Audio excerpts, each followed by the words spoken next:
طيب لماذا الملك لا يغير الحكومة بدل أن يغير شريعة المغاربة؟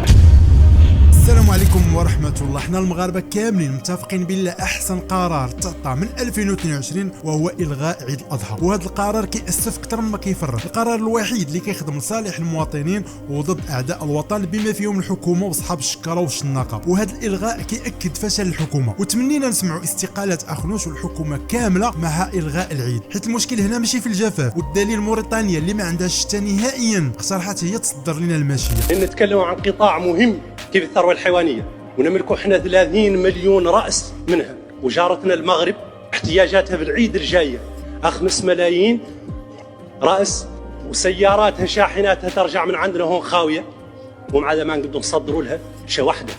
ونشوفوا معالي الوزير على أن ننفقوا 150 مليون من العملة الصعبة في الألبان ومشتقاتها ومشتقات اللحوم، واحنا عندنا الثروه الحيوانيه الضخمه. وكل ما كانش رمضان فريضه ما كرهتوش حتى هو يتلغى، حيت هذه المناسبات الدينيه كتكون عرضه للاحتكار وكتخدم لصالح اعداء الوطن، وكل شيء كيزيدوا فيه والربح كيصب عندهم اضعافا مضاعفه. وكذلك كنتمنوا وكناشدوا من الملك كيف ما لغى العيد يلغي حتى موازين والمهرجانات الغنائيه والتركيز على الاساسيات، حيت الا تنظم موازين هذه السنه غيكون تناقض كبير وغنفتحوا المجال الدول العدوه لنا يطعنوا في العقيده ديالنا. الحكومه فاشله يا اخي يا طرح. الحكومه فاشله لان الامور كثير والامور كبير، يعني الحكومه الموضوع ذهبت لي للأشقاء. شكرا لك، أشكرك. لا تريد أن تجيب، هذا يعود لك.